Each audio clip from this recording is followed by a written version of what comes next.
Hey, good morning, Conservatives of Texas. Alex DeAnda here. Conservatives of Texas established 2019 and Randall County Republican Party Chairman for the 111. Once again, we're coming on having a discussion with another candidate that's running in this election cycle. And as you can see, we have Travis Hayes. He's over the 110. We have Kent Powell. Once again, he's over the 123. And we are very blessed indeed to have Mr. Rick Cooper on with us this morning. Rick Cooper, how are you feeling today? Kind of cold out there where you're at? I'm trying to stay warm. I got the fireplaces loaded and check the furnace. Yeah, I think we're getting ready to get some cold weather. So yeah, we're trying to stay warm out here. I'm glad to be on with you guys, though. I really appreciate what you're doing. Good. Hey, we're glad to do it, and it's part of our due diligence as civic individuals. I wish that a lot more people would, do these things, and I think it is picking up. I see a lot more folks getting on and doing things. So we appreciate you. So I'm going to start off with thanking Kent and also Travis. He popped off for a moment, but Kent, thank you for coming on, and Travis, thank you for joining us this morning. And we're going to bounce off of Mr. Cooper's. Yes, sir. What we're going to do, guys, for you watching, we're just going to bounce off of his website, and we're going to have a little cup of coffee conversation, right? So it's going to be very good. So what I'm going to start off with is I'm going to read why Mr. Cooper presents why he's running. So here we go. After a successful tenure as the Randall County Commissioner for Precinct 1, Rusty Carnes has decided not to run for another term. This has created a need that I am seeking to fill. Although I've never considered running for public office, this opportunity has shown me a new way to serve our community. And I have the experience, the time, and most importantly, I'm dedicated to serving the community. Randall County has been my family's home for 24 years, with 20 years spent in Precinct 1. We are blessed to live here because of the people and the conservative principles prevalent in both the citizens and the government of Randall County. I seek to maintain and enhance the county's excellent conservative leadership and represent our friends, neighbors, and families as Randall County Commissioner for Precinct 1. So thank you for stepping up to the plate and doing so. I've lived in this precinct for about, I'm going to say, almost 21 years. And I really appreciate someone stepping up to the plate and taking the ball and going up court. I'm using kind of a basketball analogy for you there. But what was it, Mr. Cooper, that we read that excellent presentation, but it is got to be something that you have to have a real heart-to-heart with your family, with your wife, to the degree of, hey, this isn't a singular effort. This is a family type of thing. We're going to be presented out there in the public forum, the public space. What were those conversations like, if you don't mind me asking? No, not at all. I mean, they were important. That's that. You're exactly right. It is a family and friends endeavor. It is not. You can't do something like this unless you are 100% both feet in, and unless your family's 100% both feet in. But let me say this real quick, Alex, and to Kent and Travis. You guys call me Rick. Don't call me Mr. Cooper. Call me Rick. A lot of people call me Coach because that's what I did for so long. And my grandkids call me Coach. And so I'm comfortable with that, but do that. But you're exactly right. It is a big decision. I think maybe to kind of bounce off what you read there, I don't really think that I would be running if Rusty was not going to run. And I mean that it's an open seat. And so when I see that and I see that need, and I have the time, I have the energy, I have the desire, and I have the experience here in this precinct. I'm not trying to run I don't think I would run for any other office but Randall County Commissioner Precinct 1. I'm not 100% sure that I even saw it as political. And that tells you a little bit about my ignorance, with I'm sure you guys would think is appalling, but it is a political, and I am running for office. And what I really kind of see it as is really representing the people that we have lived next door to and drive by and walk by when we go for our walks in the morning out here. That's my desire. My daughter and my son-in-law and their 3 children, 3 of my 5 grandchildren live in Precinct 1. The other 2, Tyler and Emily, and my 2 grandkids on that side live in Randall County, but not in Precinct 1. But just really happy to hopefully get involved. And it's been an incredible learning experience from the moment I handed my paperwork to Kelly Giles. It has been, an incredible learning, a great experience. It's been like drinking out of a fire hose, but it's been fun and I've learned a lot. And I'm telling people that even if I don't get elected, I'm going to be a much more informed citizen. And I'm really proud of some of the things that are going on in Randall County that I did not know before this process.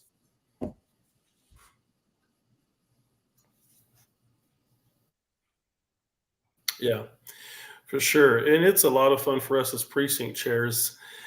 We enjoy it quite a bit.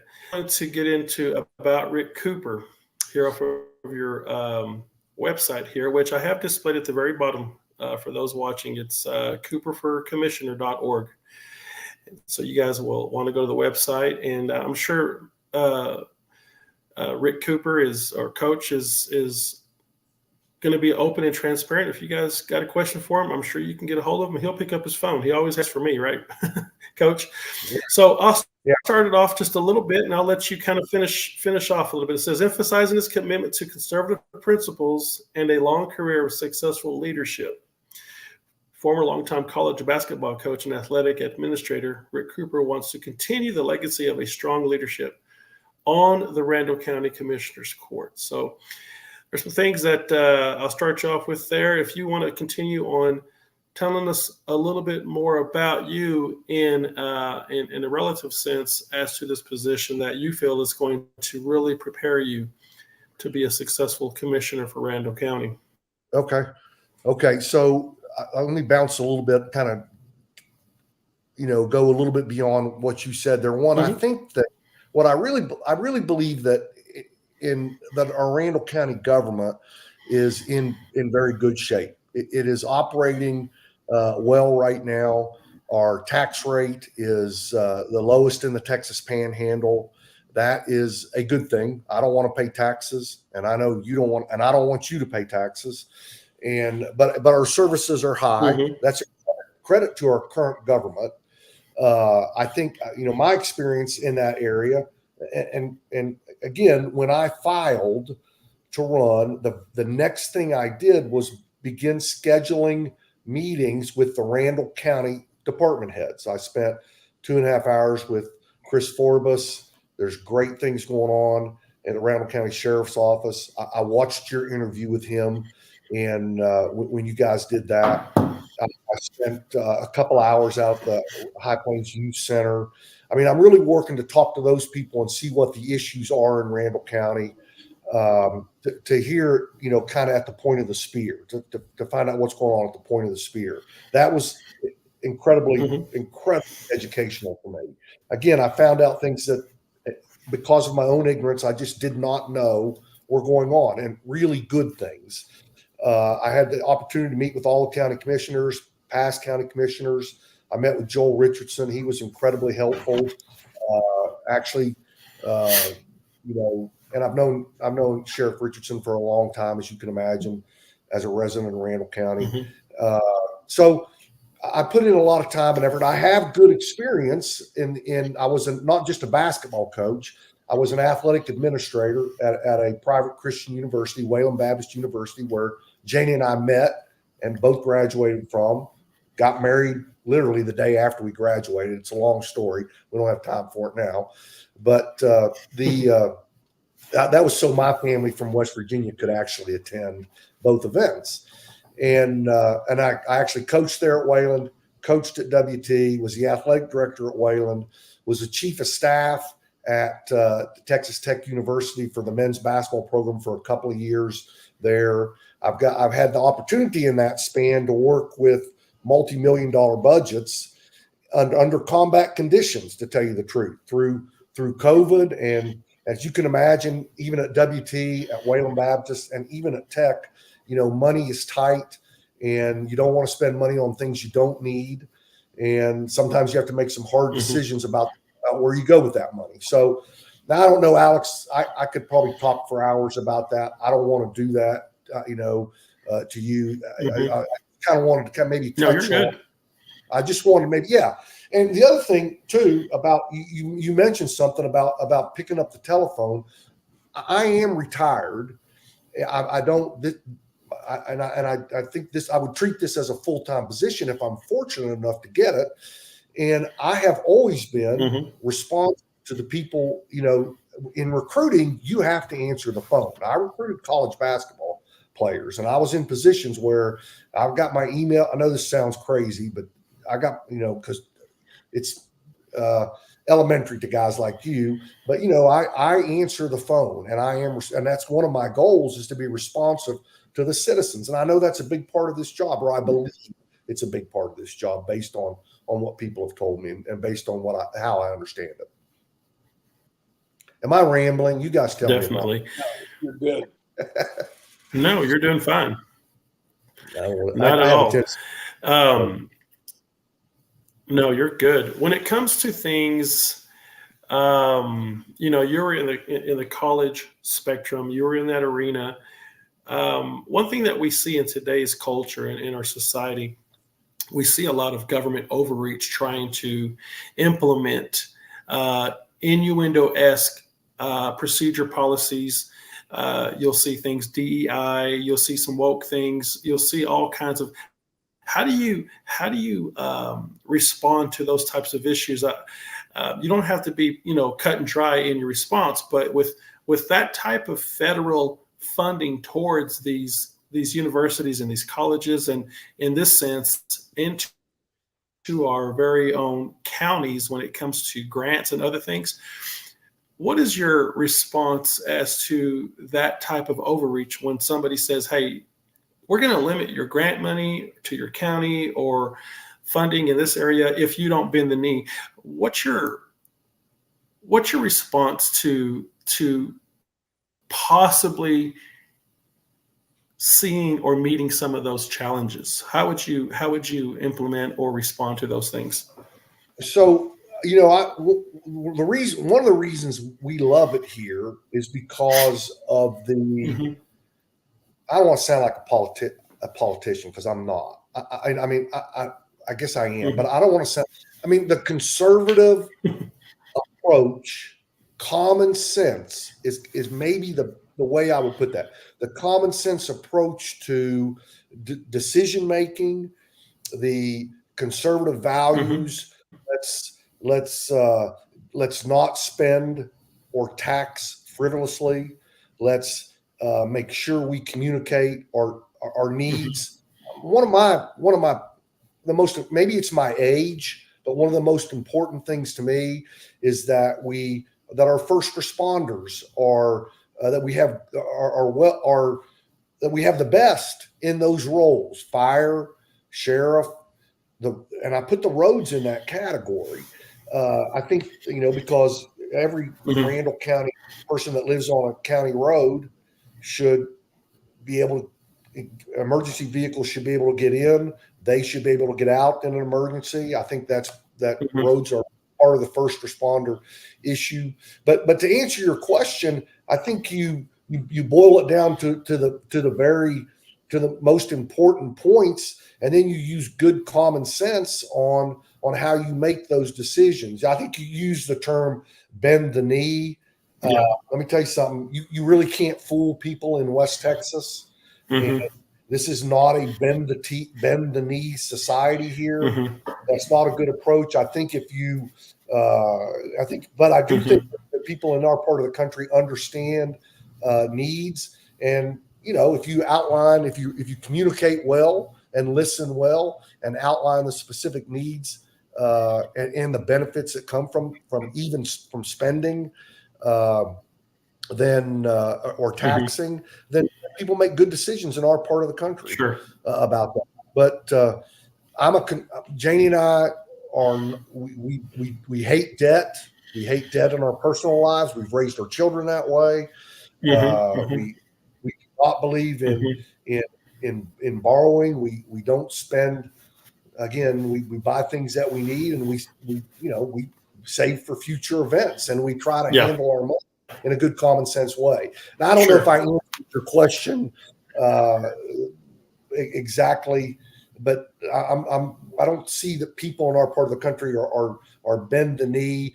Sometimes, and again, I'm rambling a little bit here. What you're talking about are unfunded mandates, and that does happen both in education and in, I'm sure, at the county level. That sometimes the state puts requirements on us, and this is how it happened in the positions I was in. Sometimes you get requirements; they say you have to do it this way, but we're not going to fund it for you. And so you've got to get those are hard decisions, and those are tough times, and you got to make hard decisions. And I have some experience with that because of my time in I've been in.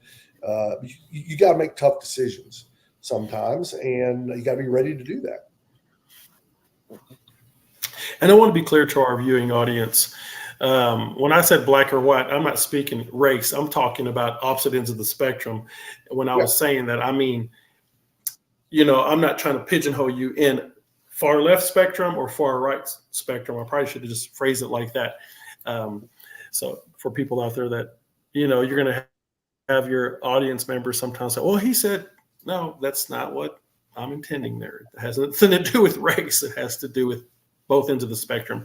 We had a situation here in Amarillo not too long ago in your precinct here at Southeast Park. And it was a Cinco de Mayo event. And they had things that were out on the table that were very disturbing for children that, pertain to adult activities. And we're all adults here. There were condoms, and there was coloring books for children and toys. And we addressed that as Conservatives of Texas with our city manager, and it worked out. He listened. We had a good meeting, and what was said in that meeting was there was some leveraging from grants and whatnot. And I said, well, it kind of takes the cake when you're pulling these items out of a box. You should have stopped it right then and there. That doesn't go together. Lubricant, coloring books for children. I don't think so. When you would open up the website to that lubricant, it would take you to a very, very adult situation that was really needed to be addressed. And we did it as Conservatives of Texas. And I think our city manager responded in the correct way. But my point is this, the bend the knee situation, whenever you start receiving grants and federal funding, they can kind of ship that box how they want. You see what I'm saying? And so that's kind of, And so grants county-wise, I was going to say grant. Yeah. You can't.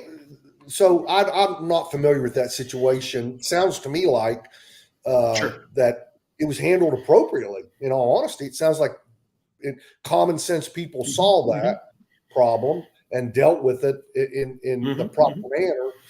And I was going to maybe add that not all grants usually come with stipulations attached to them.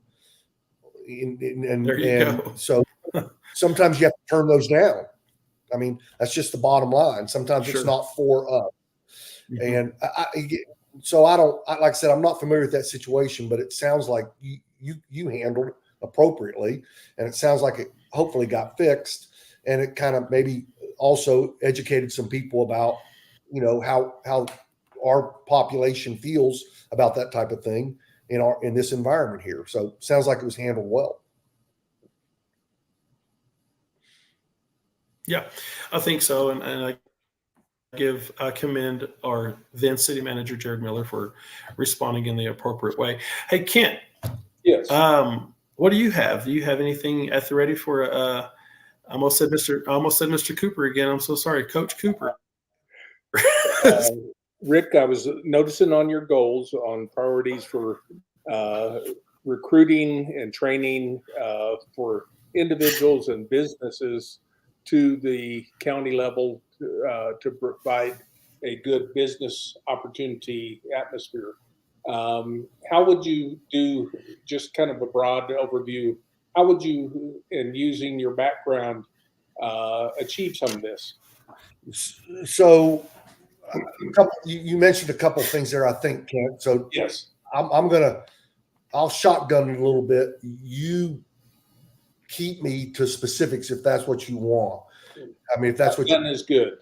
So I think one of my goals is I really believe that we should prioritize the being able to get and train and retrain the very best first responders, and then also give them the tools they need to achieve, to do their job at a high level. Now, that's really easy to say. I think the county has actually taken some steps in that direction based on what I learned and understand already. They've done some things like eliminate the lowest pay level. And I say this because, and I have a little bit of background in this. I'm going to use, I don't want to you guys are going to think I'm maybe too simple, and I understand that, but I don't want to use an analogy, but you have to be able to recruit people that other people want when you're trying to get the very best. And then you have to be able to retain them. And we're in an environment right here where we might recruit a first responder candidate, somebody for the sheriff's department or the fire department, and that we would train that person and put the time and effort and money into training that person, and then they could get a more higher paying job at one of the entities that is very close to us. And maybe it's Amarillo or Pantex or some of those. Again, I don't have an enormous amount of experience in that area, but I believe I believe that can happen from talking. So what we want to do is address that, and I think Randall County's taken some steps to address that with some studies and even some changes in salary structure to try to retain the best people in those positions. I want the best people in those positions. I want the best people in those positions for our population. It's just really important. I think that enhances us. I think that makes our county a better place to live and work. I think because, and we're seeing some explosive growth in Randall County right now. I mean, you can just look at the developments that are popping up. That's because of people like yourselves and because it's a great place to live and work. And that also attracts businesses. Now, we want businesses to help us with our taxes. We want, and that keeps some of the tax burden off the homeowner and the resident. So we want to have the type of environment that's attractive to business. And I think first responders and roads is a very big part of that. I also think our workforce is good here. And that makes it also pretty attractive for us. That low tax rate. Now the rub there is that to keep the tax rate low, and we are in right now. I'm not running on an agenda of changing anything. I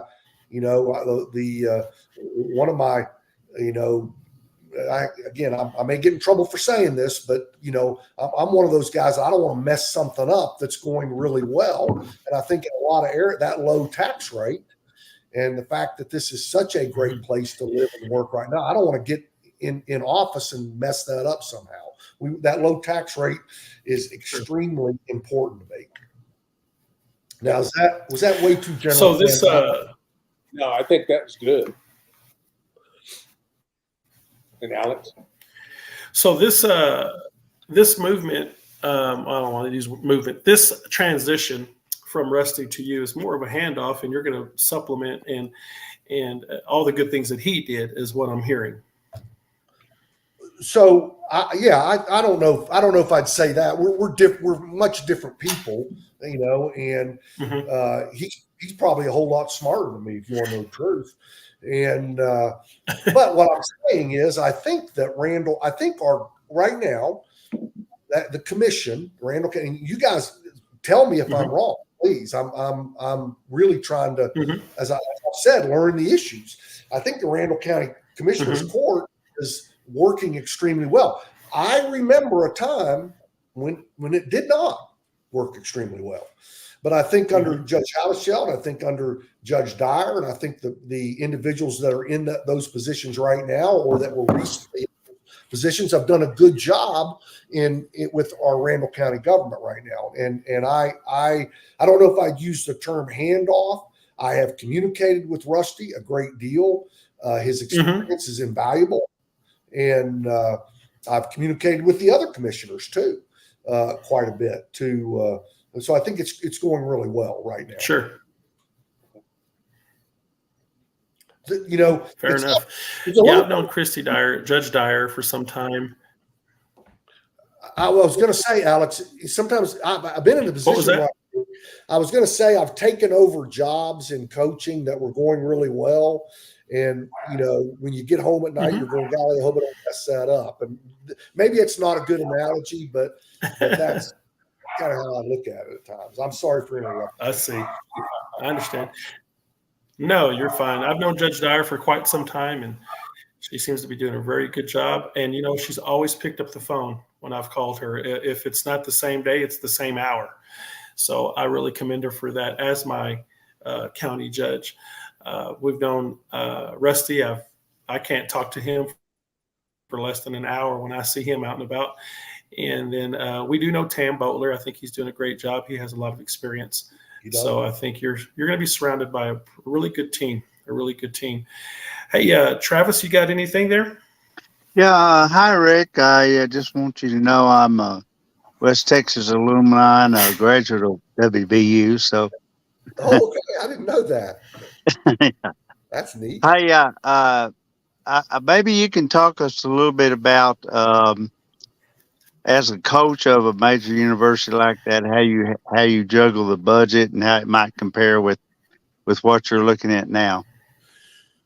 So a couple things, Travis. I appreciate the question, and that's budget is a gigantic part. At least it looks this way to me, of the Commissioner's Court. And so my experience with budgets, a couple of things. One, I've worked in situations where, I don't know how to say this without, money's tight. And you have to make some hard choices sometimes about what you can get, what you need, what you want, and what you're able to afford.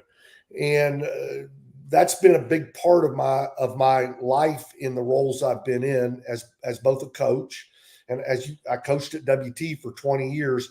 I mean, I can promise you that if you can't stay in budget in those positions, you can't stay in those jobs, and you sure couldn't be successful in them. So you've got to be able to make the hard choices. You've got to be able to study your needs, study your wants, and then, like I said, make decisions on what you can afford. Maybe in this budget cycle, and the budget cycles in the roles I've been in are at least similar to the budget cycles of a county government. It looks like to me.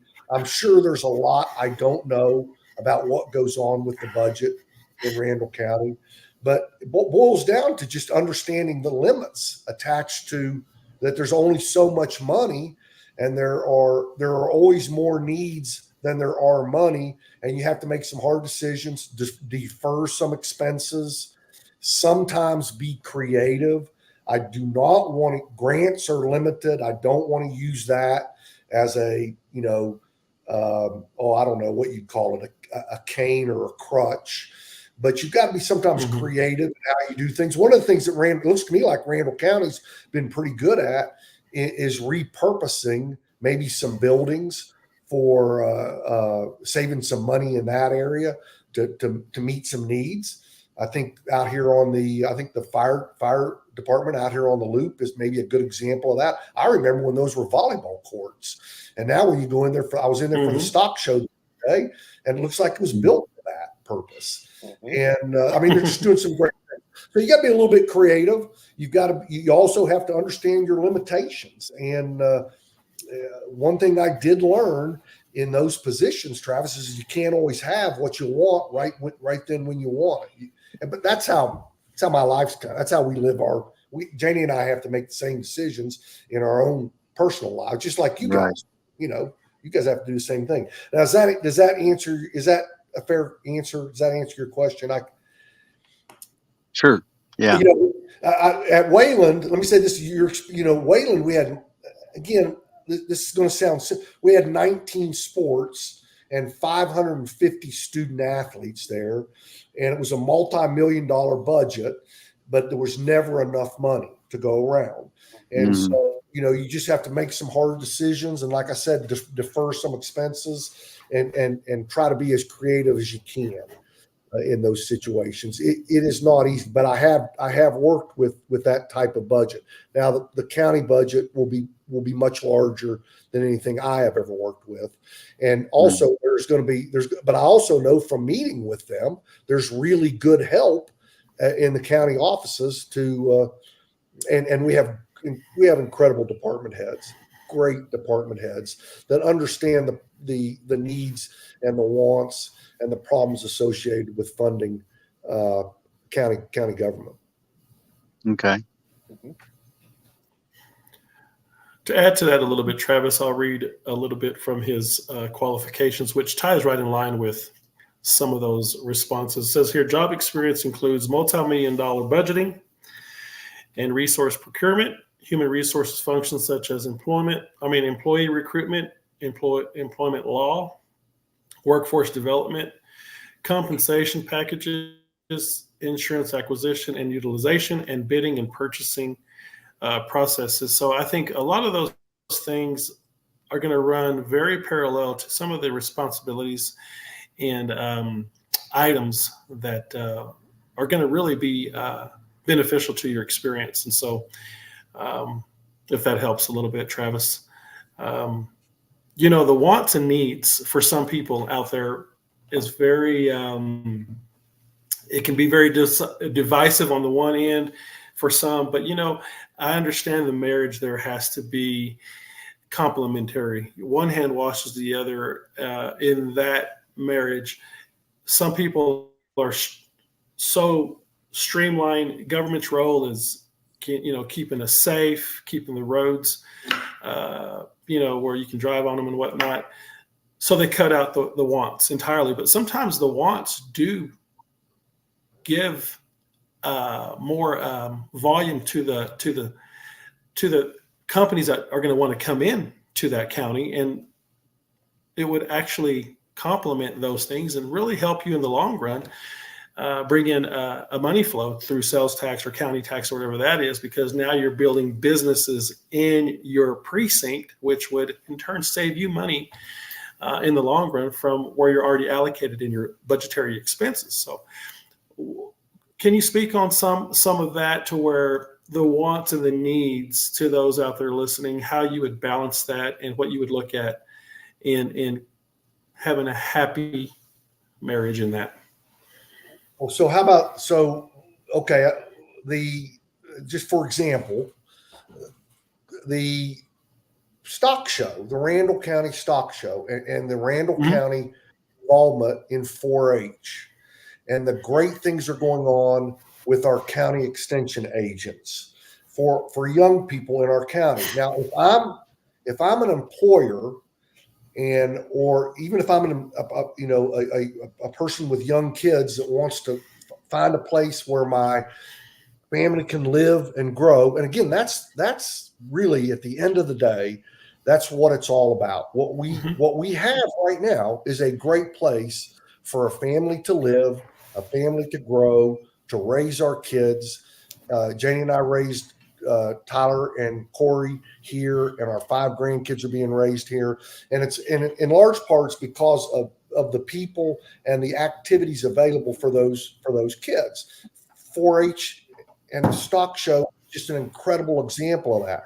Janie and I went out to the Ag Extension building and spent, a couple of great hours with learning about the programs that are there that are supported by Randall County.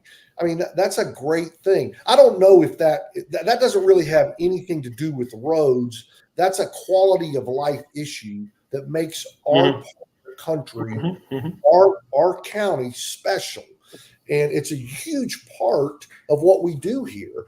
And it's so that, and because it's for young people, now there are programs that for all ages that are, and again, I guess I'm going to say something maybe as a politician you shouldn't say in this instance. I wasn't very familiar with those programs. I am now, and I'm anxious to learn a lot more about them.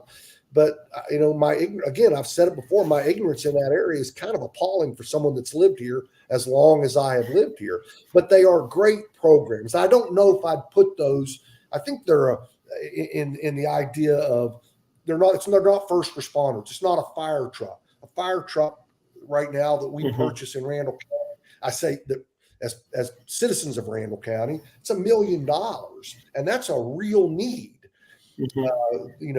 But the programs that are going on, the incredible 4-H programs, the other programs for youth that come out of the county extension office are just incredible. And I think those are very, very important. And those enhance our county as a place to run a business, to own a business, to live and work and grow your family. Now, did I answer that, Alex?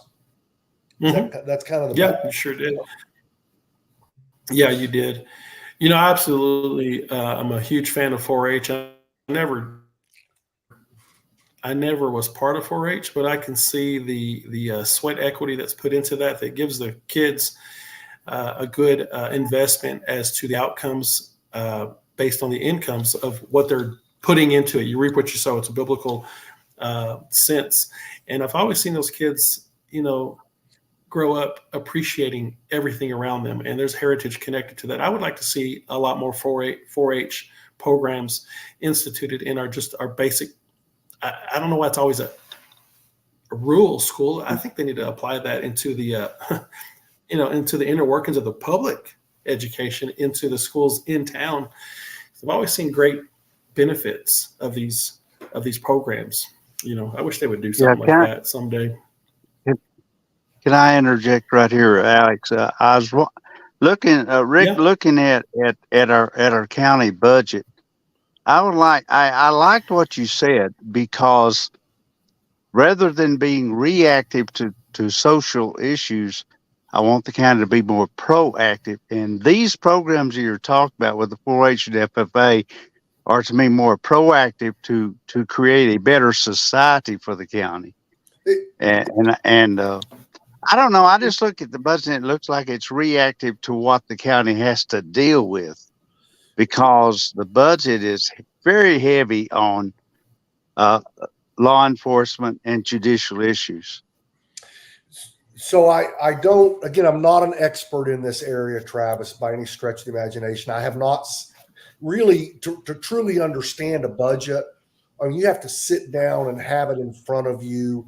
And so I have to talk in general terms. A high percentage of our budget is probably spent on like things that are, I don't know, maybe things that are not good, law enforcement, the need there, the jails, the fire, those are things you don't want to happen, but they do happen, and you have to be prepared for those as a county. So a large part of our county budget does go in that direction. You're absolutely correct, though. We are blessed here that we do have, we are spending money, I think, in a way that helps us develop good citizens and does set us up for a better future. If you're concerned about the future, then the most important thing you can do is work with young people. Absolutely. And that's been, for Janie and I, who are, almost, that's kind of been our calling. I've worked with young men, 18 to 24. That's a difficult age sometimes for them. And it's been really rewarding. and I'm sure in a lot of ways much better for me than even for them. The other thing I was going to add is that we do have some, we are doing, I know our county 4-H, maybe not 4-H, but our county extension agents are in our public schools with some programs and working with our young people there. So I agree with you 100% that is a great way to help us develop good citizens. And Alex, you mentioned you talking about stock show and 4-H.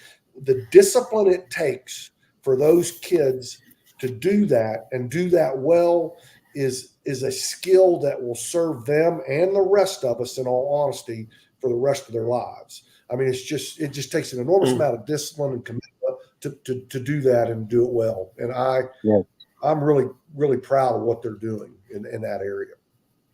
Mm-hmm. Okay. Well, one plug I do want to administer here is the Panhandle War Memorial. I've had a chance in the last 6 months to really get involved with those guys, Tim Reed and Carlos Pena. I've known him for a long, long time. If we were ever going to do any type of grant, I would really love for you as commissioner, if you're blessed to be elected, to really sit down with Tim Reed and Carlos Pena and some of those other folks at the Panhandle War Memorial and see how we could implement some of this heritage connection. 4-H is beautiful, fabulous, but I also believe that we need to allocate something for these kiddos to understand the pillars of why our country is such a wonderful place to live, and what the investment was for the previous generations, in these, freedom issues, what made us the land of the free and the brave and the home of the brave. I would love to, if we're going to do anything like that in a grant aspect, I would love to see it in that venue of, operations. So the ahead. freedoms we have, the freedoms we have were fought for.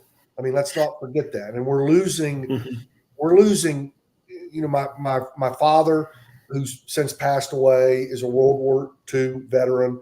And so that's, you're absolutely correct. That's one of the education of our young people about that sacrifice that generation and even generations closer to our age have made in that area. I mean, probably nothing. It's probably one of the most important things we can do as adults, educate our young people on that. And I couldn't agree with you more.